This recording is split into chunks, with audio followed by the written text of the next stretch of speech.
ฮะโอ้ย่างไฟย่างให้มันแห้งบ่ย่างมันแห้งแล้วขายบ่ขายโลเลยแท้โลหนึ่งแสนกีบกระเจ้าปลูกอยู่แคมไห่แคมสวนกระเจ้านะพี่น้องเพราะว่าดินเขตนี้นะมันเป็นดินที่งามงามเลยพี่น้องเลยอืม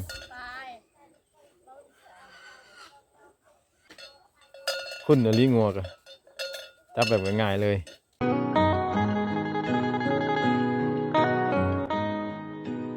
สบายดีพี่น้อง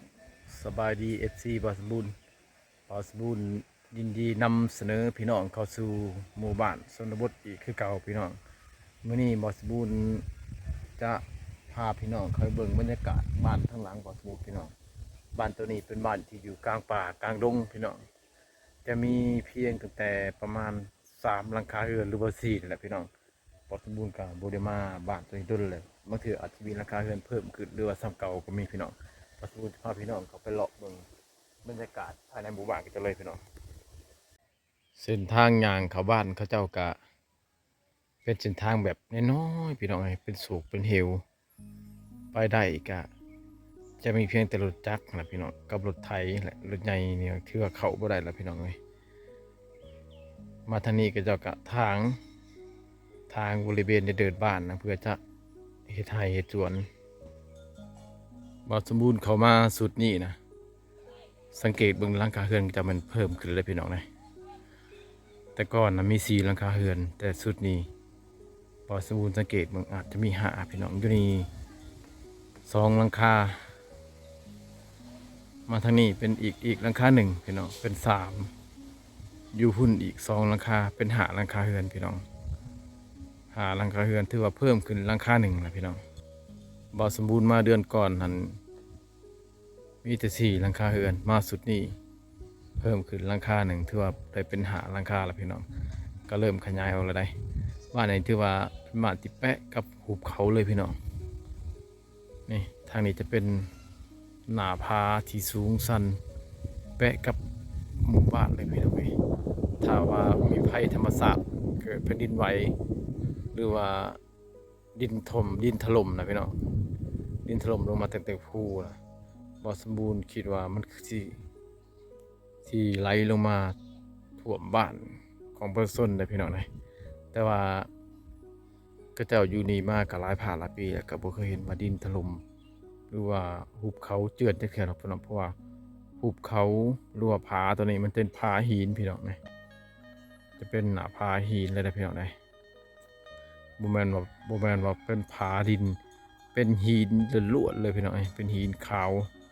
เป็นแก่นแน่นเลยพี่น้องถือว่ารับประกันบ่เจือนแน่นอนพี่น้อง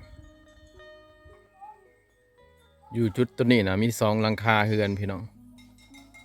1หลังคาตัวน้อยตัวนั้นตัวนี้จะเป็นคอกงัวถือว่าตัวนั้นเป็นหลังคาที่1ตัวนี้เป็นที่2ถือว่ามี2หลังคาเรือนอยู่จุดนี้มาทางนี้ก็จะเป็นป่าเลยพี่น้องถือว่าเรือนแปะกับป่าเลยนะพี่น้องเป็นป่าเป็นดงเลยนะพี่น้องป่าตึบเลยมวลป่าธรรมดาเลยพี่น้องเป็นป่าตึบเลยป่าตัวนี้จะยาวไปเลยจะจำภูแต่ละพี่น้องถือว่าเป็นบ้านที่อยู่กลางป่าเลยนะพี่น้องสำหรับสัญญาณโทรศัพท์ไฟฟ้าถือว่าบ่มีเลยพี่น้องตัดขาดจากโลกภายนอก100%เลยบ้านตัวนี้ในบ้านก็เจ้าก็จะเงียบสงัดในพี่น้อง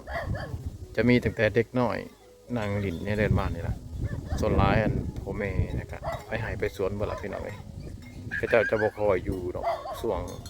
งานเงินเว้นอย่างสิช่วง5 โมง 6 โมงขึ้นไป6 โมงแรงขึ้นไปก็เจ้าจึงมาแต่หายแต่สวนจะเห็นตั้งแต่ลูกเต่าก็เจ้านี่แหละดินอย่างนี้บ่ปีปัวบ่จะละปีปัวบ่สลายไก่บ่สลายเมื่อยบ่และสลายเด้อปูดเห็นบ่หรือว่ากลางภูคุณบ่ไหนที่เบิ่งพูนพี่น้องพ่อแม่ก็เจ้าขึ้นไปเฮ็ดให้เทิงภูตัวนั้นผู้ใดอยู่เทิงหลังภูแล้วมันจะมีดินเนี่ยอยู่เทิงมันจะเป็นดินเพียงอยู่เทิงหลังภูนะเขาเจ้าปีนขึ้นไปเฮ็ดให้อยู่เทิงพี่น้อง อยู่ในบ้านก็เหลือแต่เล็กน้อย4-5คนนี่แหละพี่น้องสำหรับเพื่อนสองหลังตัวนี้นะก็มีบ่สมบูรณ์คิดว่าน่าจะเป็นเด็กน้อยบทบาทและมาลินอยู่นี่เพราะว่าไปทางนั้นก็เงียบสงัดพี่น้องบ่มีคนอยู่เลยก็จะเอาไปให้ไปสวนบรรยากาศก็คือว่าดีสุดคักสุดแล้วพี่น้องมื้อนี้ก็แสงแดดออกแจ่มใส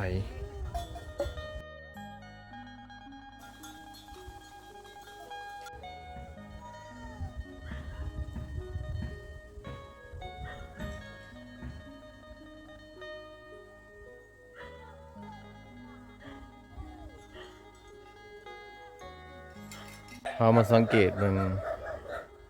เพื่อนนี่นะพี่น้องบ่สมบูรณ์คิดว่าชาวบ้านนี้นะมาตั้งบ้านตั้งเฮือนอยู่นี่ก็ประมาณว่าบ่รุดละ30 ปีขึ้นเมื่อพี่น้องแต่ช่วงทบิดนี่บ่สมบูรณ์คิดว่าน่าจะมีเพียงแต่หลังคาเดียวหรือว่า2หลังคาเท่านั้นที่เขาจะมาตั้งบ้านตั้งเฮือนอยู่นี่นะพี่น้องแต่ว่าผ่านมาหลายปีมันขยายออกจนตอนนี้ก็ได้เพียงแต่หาหลังคาเรือนได้พี่น้องได้พี่น้องสังเกตเบิ่งหลังตัวนี้เป็นหลังที่3ตัวนั้นเป็นหลังที่4พี่น้องหลังคาหลังที่4ตัวทางหน้าอีกเป็นหลังหนึ่งก็เป็นหลังที่5พี่น้องเอ้ยไปทางนี้ก็เป็นป่าอีกพี่น้องหรือว่าอ้อมข้างเฮือนนี่เป็นป่าเบิดนะพี่น้องมีดินที่ว่าเป็นแป้นเป็นเพียงในมีแต่ขอบเขตบริเวณบ้านเท่านั้นนะพี่น้องเอ้ยที่ว่ามันบ่หกนะพี่น้องออกจากเฮือนไปก็จะเป็นป่าแล้วพี่น้องเป็นป่าเป็นดงหรือว่าเป็นหน้าผาเป็นภูเขาแล้วพี่น้องสังเกตเบิ่งภูเขาหน่วยนี่ยังเป็นภูเขาที่ว่าไม่อุดมสมบูรณ์อยู่เลยพี่น้องเลยไม่ยังตึบยังหนาอยู่นะไม่นี่แบบว่าบ่ได้ถูกตัดเลยพี่น้องสังเกตเบิ่งนะมีบนตัดบนทางเลยพี่น้องเลยเป็นป่าตึบมาพี่น้องเลย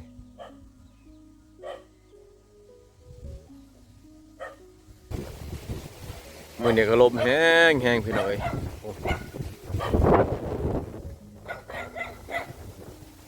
ลมพัดต้นไม้นั่นตาดเลยพี่น้องอากาศดีแห้งพี่น้องอากาศดีหลายเย็นตลอดปีบ้านนะพี่น้องต้นไม้ใบหญ้าหลายอากาศแต่บ่ค่อยร้อนอบอ้าวพี่น้องเอ้ยช่วงบ่สมบูรณ์มาช่วงก่อนเป็นเดือน4เดือน5นะก็เข้ามาอากาศก็บ่ได้ร้อนเลยพี่น้องมาตอนกลางเว้นกับอุณหภูมิก็ขึ้นแต่ว่า30องศาเซลเซียสเท่านั้นตกกลางคืนอากาศก็ตกลงมา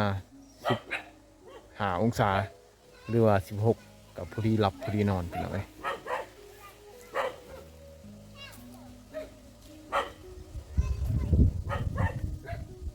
บัดชวนโอ้หน่อไม้เฮ็ดหน่อไม้ขายบ่เอามาแต่ใช้นี่ไหมหน่อไม้นี่ อาหารอุณกองปลานะ อยู่ป่าใกล้ๆเฮือนนี้ใกล้ๆบ้านนี้ อืม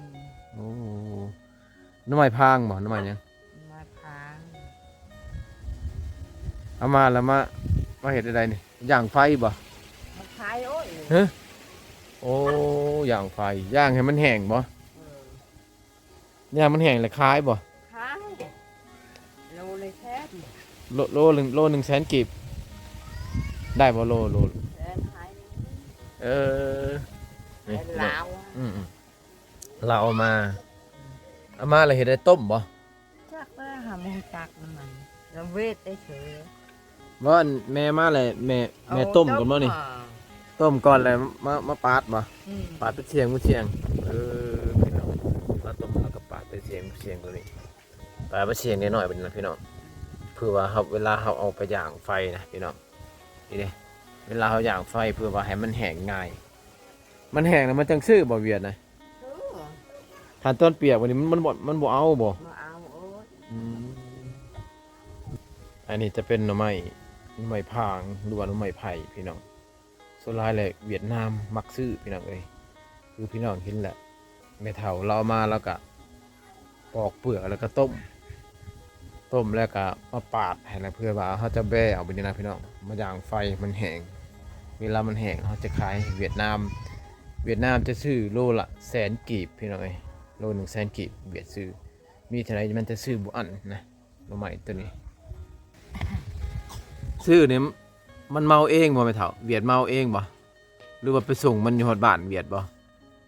มันไปเชื่อนะบ้านนี่แหละ เขามาเอาเทือนเลย บ้านนี่เอามันเชื่อ วันนี้ได้จักโลวันนี่แม่ขาย 6 โล 6 โลคือว่าได้600,000เนาะ อืม อ๋อเมื่อวานนี่เวียดมาเอาเราขายไปละ6 โลพี่น้องก็ถือว่าได้600,000 กีบกระสอบหนึงนี่ได้แล้วประมาณหม่อง30 โลเนาะ ได้หมดเลย บ่ได้บ่เออ ชอบนึ่งได้โลนึง บ่อันมันแห้งแล้วหั่นได แห้งไงแห้งจะได้โลนึงอ่ะ อืม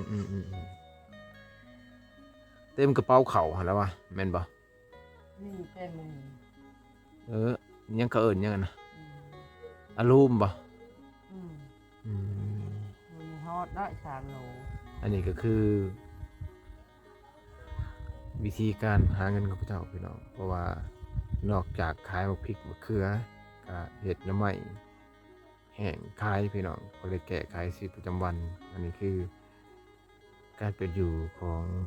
ชาวบ้านเฮาพี่น้องสวรรค์ชนเผ่าบลูบ้านนี้ชนเผ่าตีบ่หรือบลูไหมมาชนเผ่าบลูเลยเนาะแม่นบ่ดังกี่ตอนเดียว จะดังหมด บ่ฮู้ความจริงแล้วเขตนี้นะพี่น้องเครื่องปลูกของฟังก็จะหลายเลยแต่ว่ามันบ่มีคนรับซื้อซื่อพี่น้องเอ้ยประเภทที่ว่าเครื่องปลูกก็เจ้าหลายดีนี่นะพี่น้องคือมักอึนี่นะนี่พี่น้องก็เจ้าเก็บมาแต่ให้แต่สวนนี่หลายเลยพี่น้องสังเกตเบิ่งมักอึนี่นะเต็มตลาดเลยบางมื้อก็เจ้ามาแต่ให้นะก็เจ้าเก็บมามื้อละหน่วย2 หน่วยพี่น้องถ้าว่าผู้ใดมีรถไถก็เอาใส่รถไถมาเต็มเลยพี่น้องเอามาอะไรกับบริขายพี่น้องเพราะว่าบ่มีใครซื้อหลังจากที่ว่าเอามาไว้แล้วเขาเจ้าก็ปะให้หมูกินเลยพี่น้องเลยอาศัยว่าเกลือหมูเกลือแทนหำพี่น้องเพราะว่าเห็ดอย่างอื่นนะมันก็ถ้าว่าสิกินมันก็บวยเลยพี่น้องมันหลายเลยถือว่าเขาเจ้าปลูกอยู่แคมไห่แคมสวนเขาเจ้านะพี่น้องเพราะว่าดินเขตนี้นะมันเป็นดินที่งามเลยพี่น้องเลยก็จะเก็บมาตัวใดมันเน่าก็ทิ่มตัวใดมันบ่เน่าก็ให้หมูให้ไก่กินพี่น้องก็เจ้าก็สุดท้ายก็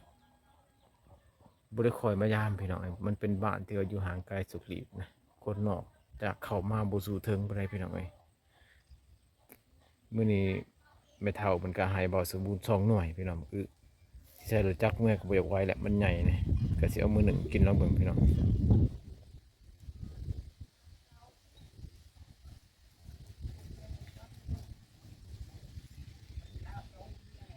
เรือนซ่านบ้านสองกระเจ้านี่นะพี่น้องส่วนร้ายแหละบอสบูรณ์ว่าบ้านนี่ก็ยังดีกว่าบ้านอื่นเลยพี่น้องเลยถึงว่าจะเป็นบ้านน้อย4 หลังคาก็อยากพี่น้องแต่บอสบูรณ์สังเกตเบิ่งนี่ส่วนร้ายเนี่ยจะเป็นเฮือนหลังใหญ่ๆนะพี่น้องมีแต่หลังเดียวอย่างแต่ว่าเป็นหลังหน่อยเนี่ยตัวนี้ก็ใหญ่พี่น้อง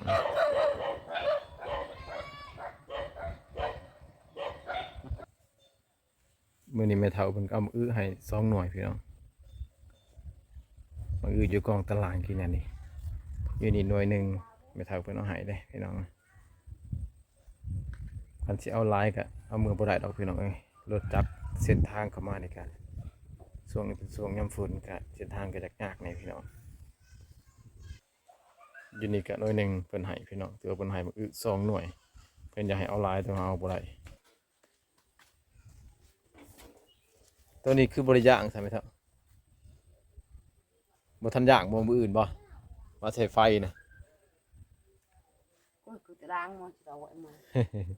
เป็นบ่ฮู้ภาษาลาวพี่น้อง ลาวเฮาบ่ฮู้จักบ่ขอเลยคือไม่เท่าโตอยู่ นี่ตะเบิ่นนี่เมื่อตะเบิ่นนี่แม่ตะเบิ่นย่างบ่นี่ย่างบ่แม่นนี่คือบริย่าง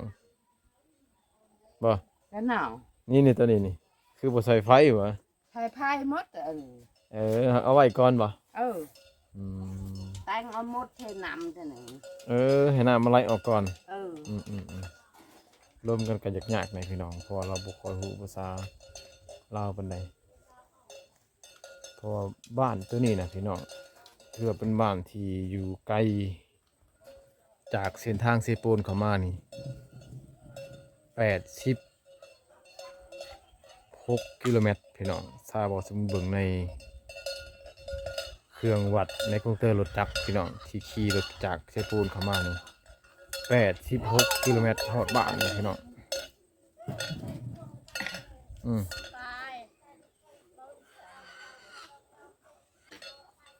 คุณน่ะลิงัวกะจับแบบง่ายๆเลย ตัวเดียวนี่บ่ Điều này ngô hà lúa แบบนี้ได้พี่น้องก็ตัวเลี้ยงงัวนะง่ายแท้ๆมันมาเฮือนแล้วก็จับเอาแบบสบายเลยจับบริยากพี่น้องเอ้ยแล้วจับไปผูกไว้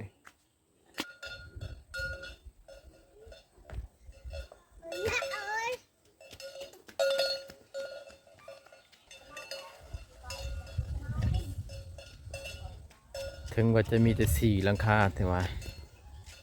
4-5หลังคาแต่ว่ามีแต่เฮือนใหญ่ๆนะพี่น้องเอ้ยบ่สมบูรณ์คิดว่าเขาเจ้าคือสิบ่ชีวิตเขาเจ้าคือสิบ่ค่อยลำบากปานใดพี่น้องเพราะว่าเราสังเกตเบิ่งหลังคาเฮือนนะพี่น้องมันจะเป็นเฮือนแบบทรงเฮือนใหม่แบบเก่าๆแหละแต่ว่าเขาเจ้าคือสิบ่ค่อยอึดอยากปานใดนะคันว่าง่ายๆนะพี่น้องมีเพียงแต่ว่าเขาเจ้าอยู่ห่างไกลโซลิดซื่อแต่ว่าเฉพาะแต่บ้านนี้เขาไปหาเวียดนามนะครับบ่ไกลปานใดพี่น้อง7กิโลเมตรพี่น้องเอ้ยมีแต่เวียดเที่ยวเขามาซื้อหน่อไม้นี่แหละพี่น้องหน่อไม้แห้งที่เขาเจ้าย่างไว้บ่นะเวียดจะบ่ซื้อมีแต่ซื้อแต่หน่อไม้แห้งนี่มีหลายปานใดเขาเจ้าก็เอาบ่อั้นเลยพี่น้องเอ้ย